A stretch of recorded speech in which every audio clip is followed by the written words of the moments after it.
So as I start giving them these next speakers access to the stage and welcoming you up, I would like to introduce the fact that next we're talking about how to learn about all of these things that we're talking about.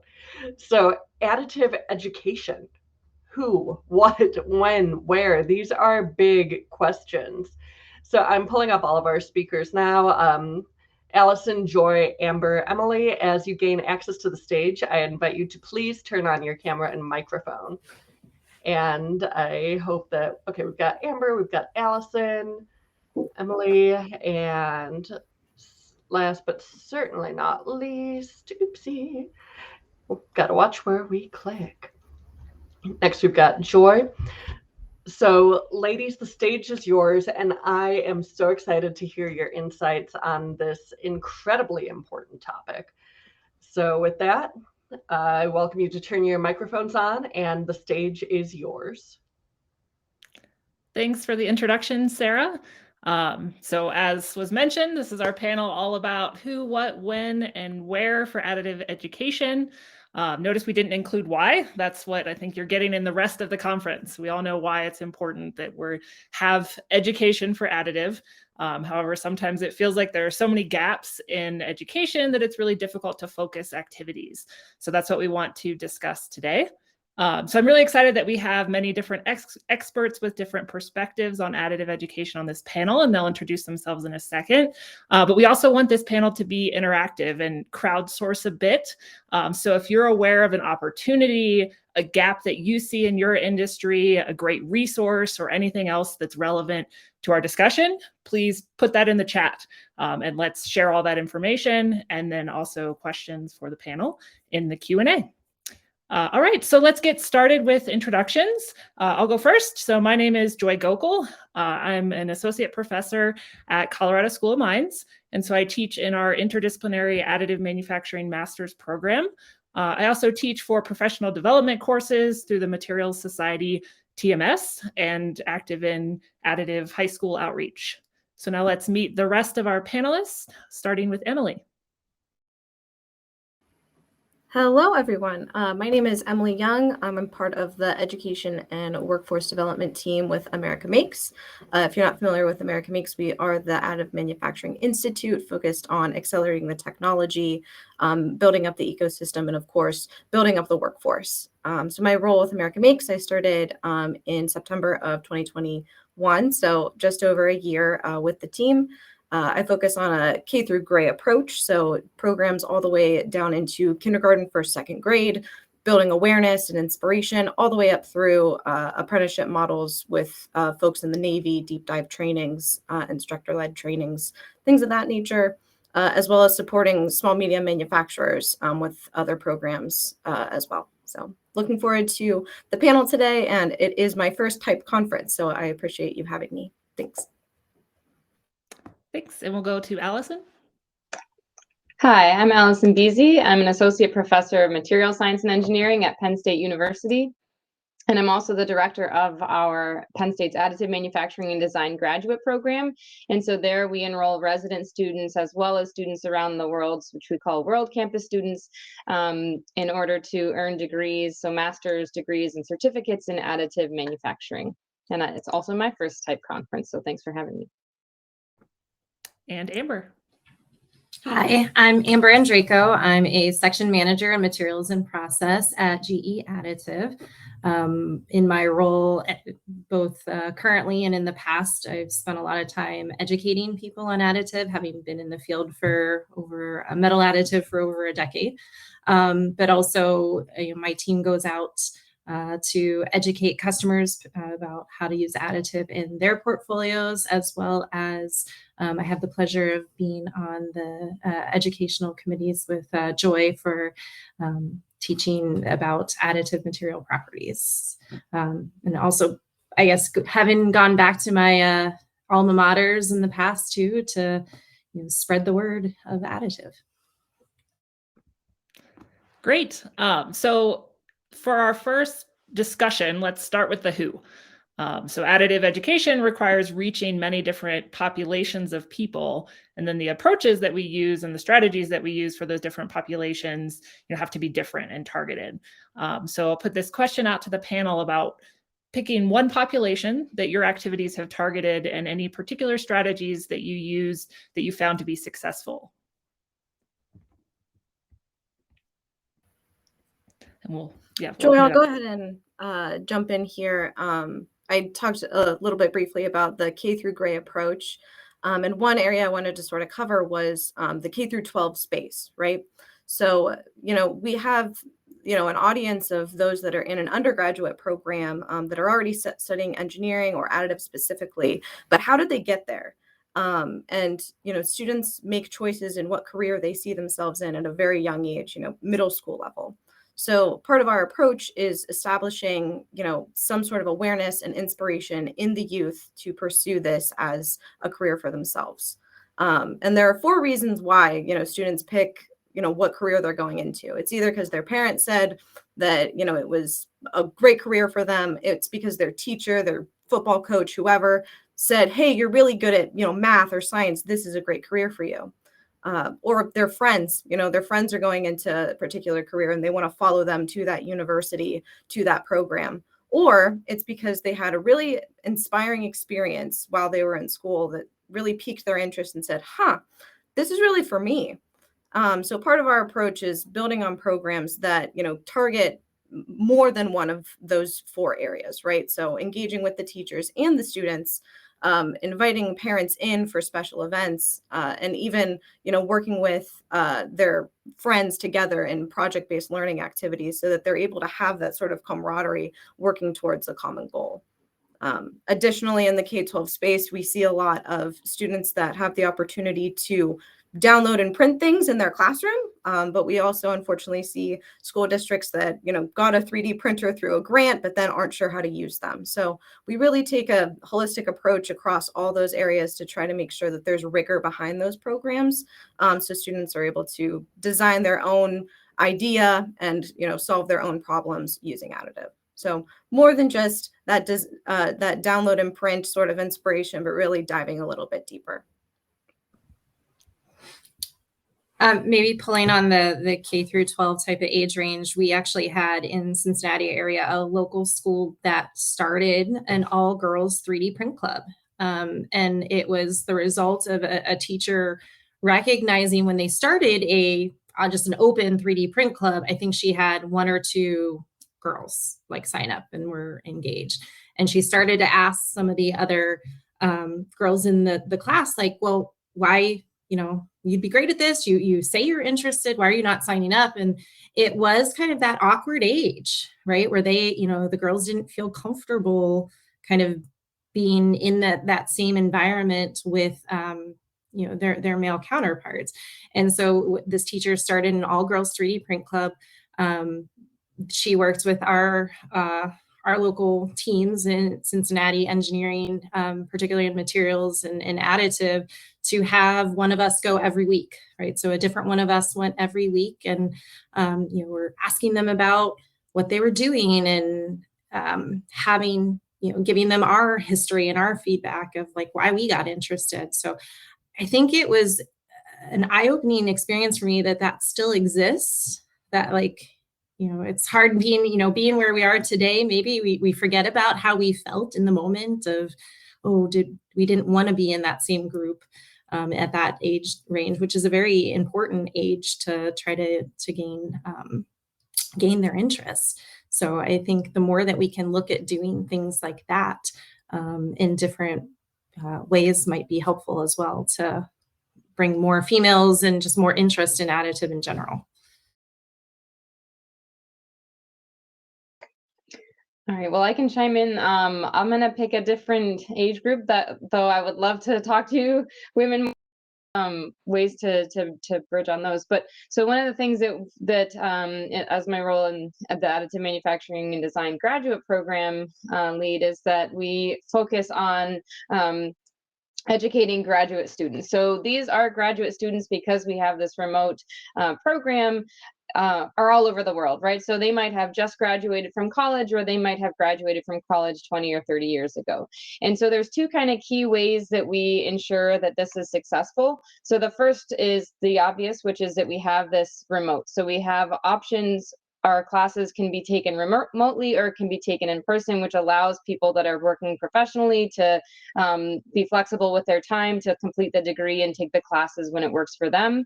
We also do, though, encourage interaction by having team projects, which we're all now quite familiar with, engaging with people remotely from different areas of the country or world. So having the discussions among the peers is really important for learning from each other. And the other thing I want to point out is that we do have a very broad population. So we have people whose background might be in mechanical engineering, or it might be in industrial engineering, or it might be in art. And so what we have to be cognizant of in our classes is to make sure that we give them the tools that they need to understand the multidisciplinary aspects of additive manufacturing and learn those sort of basics and fundamentals, but also give them enough that they can kind of dive deeper in the areas that resonate most with them or that are most important for their own career growth. So we have core classes in processing types for additive manufacturing, physics of laser material interactions, we have a hands-on lab course that they can opt to take here at Penn State. And then we have electives and classes in topics ranging from non-destructive evaluation to cybersecurity and additive manufacturing to legal issues in additive manufacturing. So I think kind of thinking about all of the different areas that additive touches is important to get people into the field and interested and see that they also play a part in this very broad and important field. I think it's really interesting that in this discussion, we're talking about specific populations that we're targeting for the education, but then it also means reaching all of these other populations to understand, what needs to be covered. So thinking about some of the populations we talked about, we talked about kind of undergrad, K through 12. Are there any specific populations where you see a gap, where there's not a lot of educational opportunities? And anybody listening, if you have thoughts on that as well, put that in the chat, or backgrounds of people that you need that next step to be able to incorporate the opportunities that are available. Maybe I'll go first. And from an industry perspective, we've found that it was very difficult to educate people that have been doing traditional manufacturing, for a very long time, and getting some of the people that were kind of we call them controlled title holders, but the people that were actually going to review the designs and the products that people were trying to put out. Additive, they were like, what is this? I don't know. And so they didn't feel comfortable signing their name to say, yeah, no, you did everything, you thought of everything, because they're like, well, I didn't even have a chance to think of all of this. So that was an area where I think we internally had to build out that knowledge base and find ways to educate. And what became kind of this internal education, we leveraged to some of the external companies as well, right? To say, retrain that mind. And, I think a lot of the young engineers, having a materials background, I don't know CAD, it's not my thing. And now, my daughter's learning it now, and she's 10. It's just mind boggling to me that this is just their second language coming into there. And there's a lot of people there, it's uncomfortable. So that kind of people that weren't exposed to it, I think in college, are the ones that is an educational opportunity that we have in front of us, and finding ways to bring that to them is going to be important to help bridge that gap of getting more adoption in the market. And just to add on to that, we've seen a lot of success in programs that focus on sort of the underserved population, or exonerees, for example. There's a population of folks out there that are trying to get back into the career pathway. They've shown up in this world and they don't know what's next for them, and making additives seem a little more attainable to them the same way it's attainable to a 10-year-old in their classroom now. So we've seen success in programs like our Additive Edge program, which is an entrepreneurship-based class where individuals come up with an idea and pitch it to a Shark Tank, right? But baked into that program is focused on career readiness. How do you make a LinkedIn profile, a resume? How can we best support them throughout their whole career, pathway, as well as, what is additive itself, and there is a place for you, in this industry. Whether it's a technician, you get a credential, an apprenticeship. There is space for everyone in this industry, and sort of getting that message out there to both the general public and populations that are maybe struggling. We're missing out on a pocket of the workforce that is ready to learn something new. Yeah, I think these were excellent points, and I don't have much to add, but I will just say that to Amber's point earlier on, this idea of people doing things a certain way for a long time and kind of maybe not being aware of the possibilities involved in additive. So, for example, when you have companies that are needing to sort of pivot their products or their space in general, sort of making sure that they're aware of the opportunities and limitations of additive. So sort of the opportunities that exist for them and how they could adopt it, but then also sort of knowing that, okay, well, we can't use it for this yet, but so that they don't kind of go astray. So I think it's important to make awareness at all levels is so important, and accessibility at different levels is really important. So to just get people interested, and again, there's a part for everyone in it, I think. Yeah, I think that this is all great discussion, and a lot has come up about kind of the general population and the information that's out there. And I think one of the areas that we do and will struggle with is potentially incorrect information or outdated information. I think I saw an article the past couple of days where somebody was asking, Chat GPT questions about additive, and it wasn't all necessarily correct. And so making sure we can get to those correct resources and having really useful information is really going to be critical. So switching a little bit to the what. We've talked a little bit in the different populations about skill sets that are needed, but what are some additive specific skill sets that we still need to develop more educational resources around? I'll go first. So again, from an industry perspective, having people come into the additive space with some business acumen, I find is important, right? Because I think a lot of people have, additive brings a lot of great potential.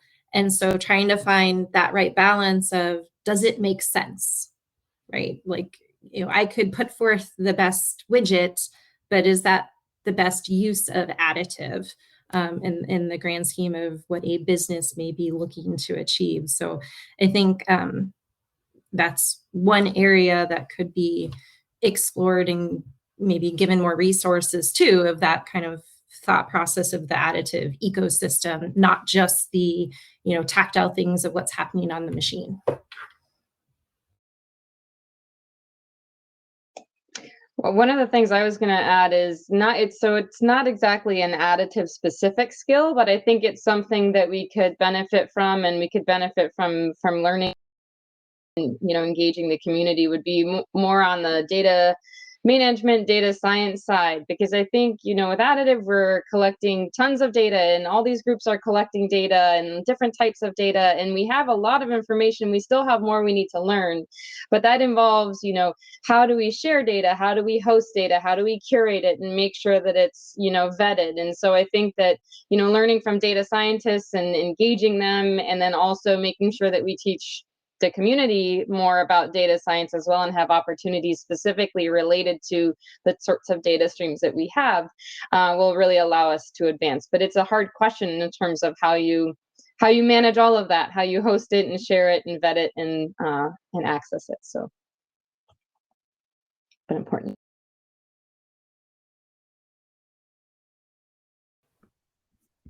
So we have one question in the Q&A, which I think maybe feeds on this a little bit, about specific skills that we see in additive. And so this question is asking about how we can see additive manufacturing helping to overcome the stereotypes and myths about manufacturing being a dirty, low-paying, dying, low-tech industry, especially for those starting out.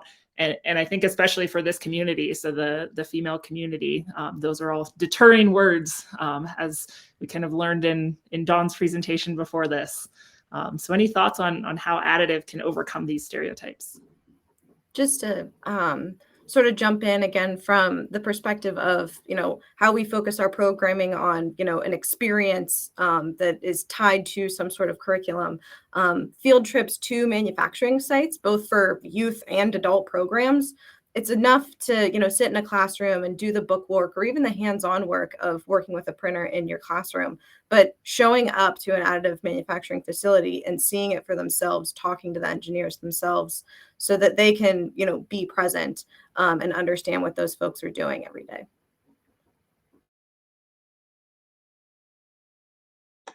I think I liked when Emily used the word inspiration early on. So I think, sort of making people aware of the different types of things you can do with additive. So the different materials that you can use, the different problems that you can solve. And I think as a community, it would be great if we could, make some of those, or maybe we have a site where we tell everybody about these sorts of things. But I think there's a lot of great stuff going on, and it really just allows for a lot of imagination and creativity as well as problem solving. So I think really trying to get that across is important.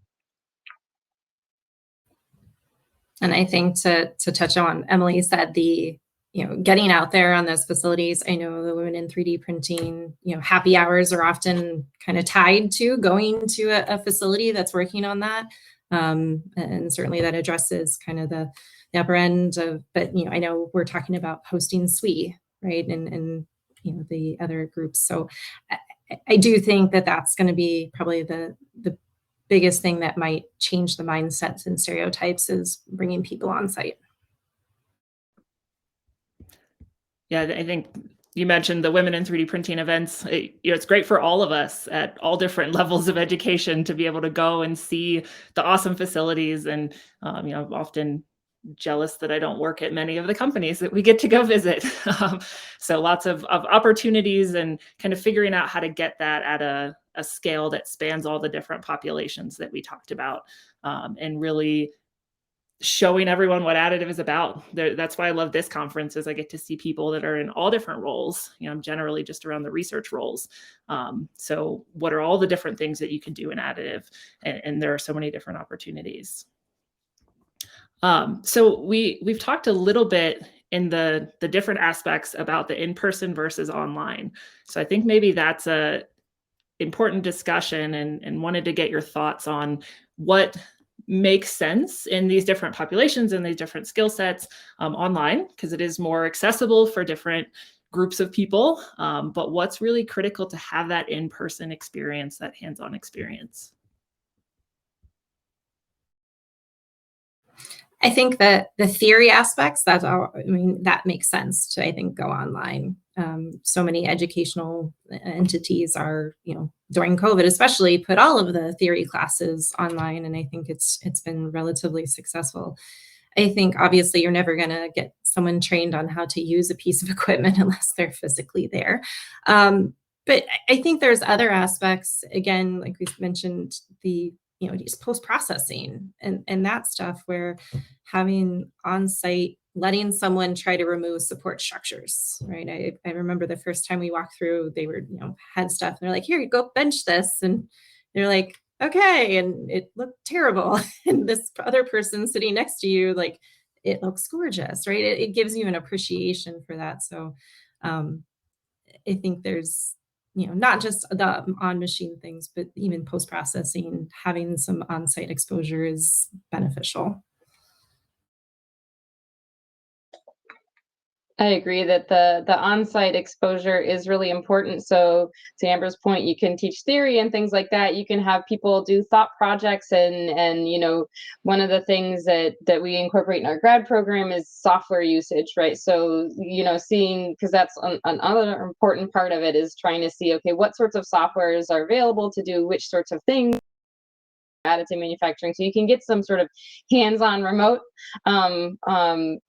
experience in that way, but really seeing the equipment, seeing how it works, seeing issues related to processing or post-processing is really important to really cement those ideas. And you know, so for example, if you have a design project and people say that they're going to print something and they try it out and then they actually try to print it and it fails, and then kind of thinking about why that is maybe more instructive than just watching, you know, a presentation on it. But then also, I think, you know, one of the things is making sure that the students, you know, even if it's online, that they're not really isolated, that people can talk to one another and say and share their experiences along the way, because that then everyone has something to contribute to those conversations. So different experiences will help everyone learn along the way. So that's another important part of the remote part that makes you not be so isolated.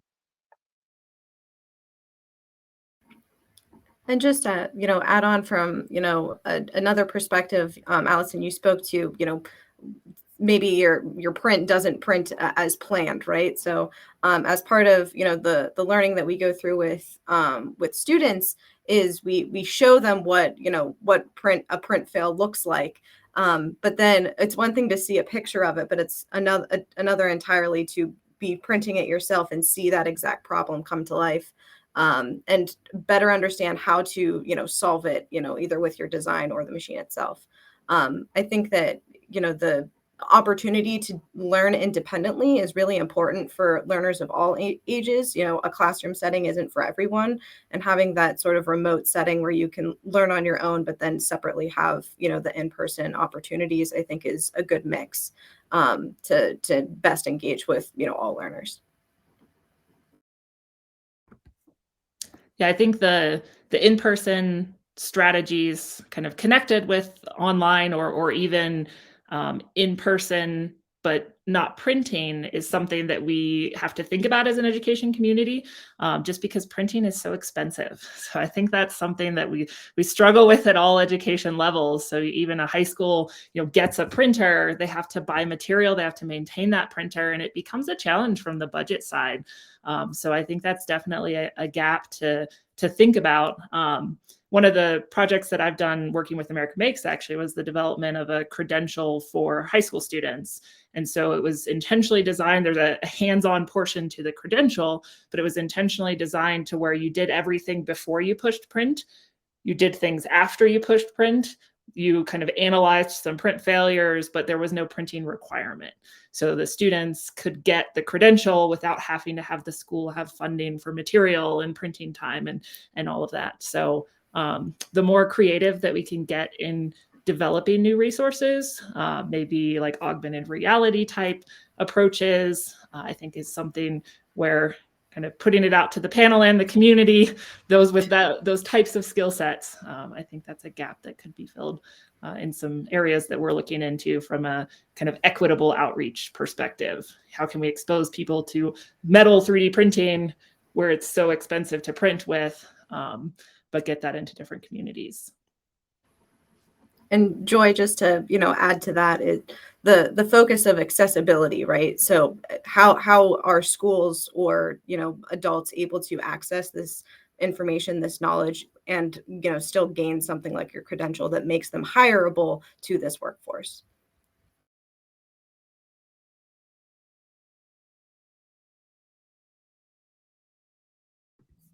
So let's talk a little bit about resources, and then we can come to Q&A if anybody has any additional questions to put in. And then as we start talking about resources, also really utilizing that chat to share resources that you're available or that you know are available. This, I think, feeds a little bit into the in-person versus online, also into the, you know, free versus at cost. You know, we're all participating in educational activities. It takes effort. So you sometimes have to have that pay model. So what are some resources that you know that are available, or resources for even those that want to develop extra capability?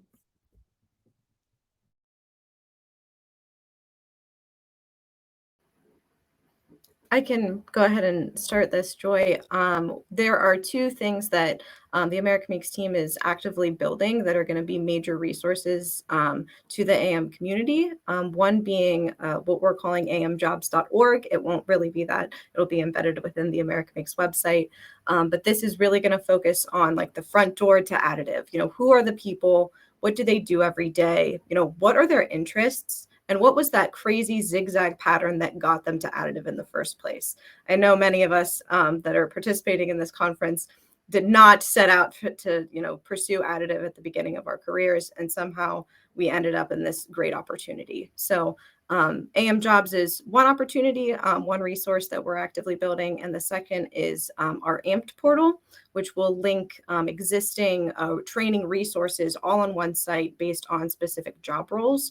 So as someone that is pursuing a specific job role, what trainings do I need, and where do I find those? Not necessarily trainings that we have within our own portfolio, but those that we've either created with partners and members that are out there available to the AM community.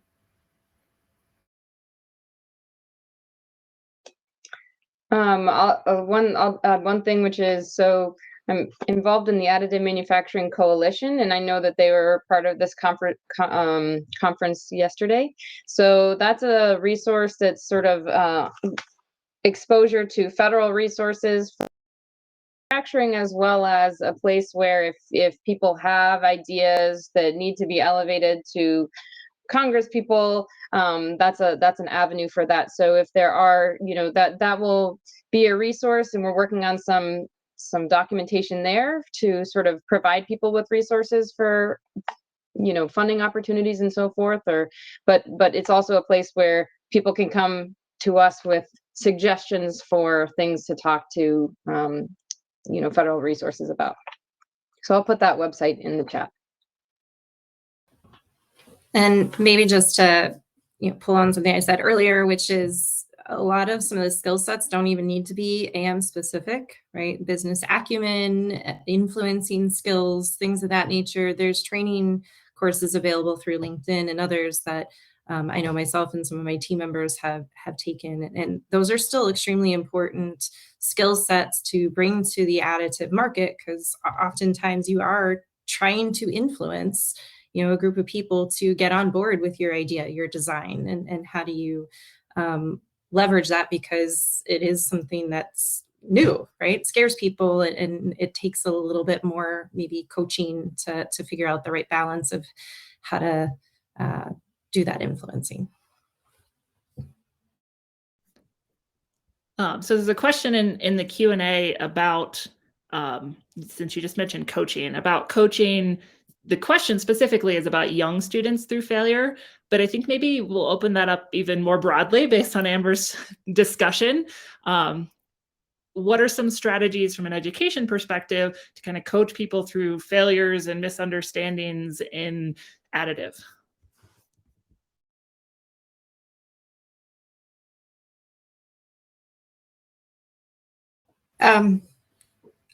Yeah, that's a hard one too, because especially at a young age, and I'm, like I mentioned earlier, I have a 10-year-old daughter, and she takes failure very hard, right? And it's very difficult at times to keep that motivation up, right? And I think,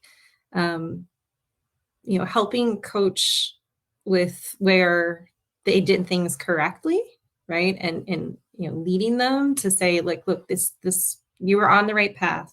Here's what went well, or even you tell me what went well, right? And try to push it back on them to spur that thinking. At least that's worked for me, both with my child and other team members as we've hit failures along the way. I think that's a great idea. I know, for example, when I talk specifically to my graduate students, I'm always saying, stuff's going to go wrong. What did you learn from this? So just kind of taking time to say, in everything we learn something. So don't don't take it as a failure, but sort of see like what you could do differently next time or what you learned about the process. And I just did a panel for undergraduate physics women about who were exploring the idea of graduate school, and sort of I also encourage them to take time for reflection, right? So, and we don't often do that, but kind of thinking about, you know, after a series of things happens, what is it telling you? Where should you go from here? And take that time to really think instead of sort of panicking after these sorts of events. One thing, a bit of feedback we've gotten from some of our educators is that whenever something is going wrong, they're able to share with the students it's their first time doing this too. So for many school districts or adult programs, this is a new industry to them as it continues to grow. So that usually gives some reassurance to the students that even their teacher isn't going to do this well every single time, as is with, you know, the state of industry and in the, you know, manufacturing setting. So sometimes that works. Sometimes, you know, kids are really down on themselves when things don't go well because they were so excited with that design. But typically, that's usually the stance that we've seen success in. Yeah, I think we've all definitely seen our failures through additive. Sometimes, you know, we joke about those types of failures, which is maybe not good for the whole community. But I think it gives that idea of really innovating and being free to fail and still moving forward. So we have another question in the Q&A that is related to kind of specialized additive degrees. So I know, you know, both Allison and I teach at universities where we're, you know, graduating students with an additive manufacturing specialty. So the question is around, is academia leaning on industry to create more career structure for AM students graduating with specialized degrees? And so we'll open it up to the panel first. So I'm not sure I completely follow the question, but what I would say is that when we have, so a lot of the that are coming to for the master's degree in additive often often are working professionals, and they either are in additive manufacturing and want to learn a broader scope and get an advanced degree in that so that they can elevate themselves within their company, or else they've been asked by their company to learn a little bit more about the technology so that that company can adopt it better and take advantage of it. So typically they are typically they're supported by their companies, and their companies are paying for those degrees. In terms of the resident graduate students that are getting their PhD degrees, in those cases, you know, the projects can be broad and they cover a range of topics. And so I think that in general, when the students complete their PhD, we're hoping that they're independent researchers and can apply that sort of scientific process to a range of topics. So not necessarily that they will continue in additive manufacturing, but maybe they did a degree in materials science or mechanical engineering or something else, but with an additive focus so that they have the capability to apply an advanced additive, or they have the ability to kind of go in a different direction. Yeah, I think that's definitely one of the key points with the additive degree. Because anytime you get a really specialized degree program, you have to make sure that it's a marketable skill. And so, you know, right now there's a lot of career opportunities in additive, but you want to make sure that you have those translatable skills. And I think the interdisciplinary nature of additive manufacturing really lends itself to that. It's even challenging to teach everything you need to know in a master's degree. So having those skill sets and really teaching students to be able to go out and learn the different areas. For myself, I always like to say I have my interdisciplinary skill of the moment that I'm trying to learn about. And so I've learned about lasers over the years, and data science is a big recent one. And so really imparting the community and the students with the ability to keep learning and know where to go for those kinds of resources, I think will really help the additive community continue to grow. So taking another question from the chat, and I think this is a really good one for some rich discussion. So what role does hobby level, like material extrusion printing, play in education and making the bridge to the professional world?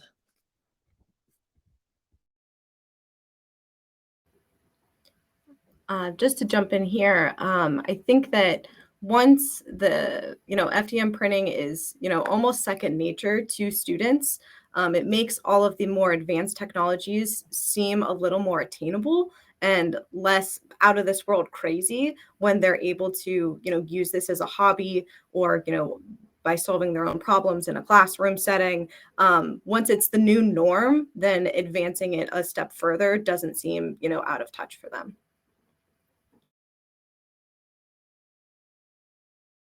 Yeah, I agree with that. And I would also say in terms of sort of again, I'm in a material science department, so there's still a lot of stuff that translates there in terms of issues with additive manufacturing or 3D printing that then translate between material systems or different processes. So there's a lot kind of, you can use it and you can make stuff, or then you can start diving into sort of the physics of what's going on. And so I think it's a really important technology that lends itself to a lot more complex understanding, depending on the level that you want to be at. So I'm going to come at it just a little bit from the other side of also that I think material extrusion printing can sometimes teach people bad habits as well as misunderstand the whole industry because that technology is so prevalent. And so in high schools or younger, maybe you have a printer and you're just using it for trinkets. And you kind of just view additive manufacturing as I can print out little things and set them on my desk. And we all love those also. But really creating that paradigm shift and thinking about additive manufacturing as an industrial manufacturing process is where that connection needs to be made. I'll come across students where they're senior mechanical engineering students, and that's when they learn that metal 3D printing exists, even though we have a whole lab with printers and they probably walk past it all the time. So really getting that out into the community and connecting the easily accessible printers, I think is really going to be critical.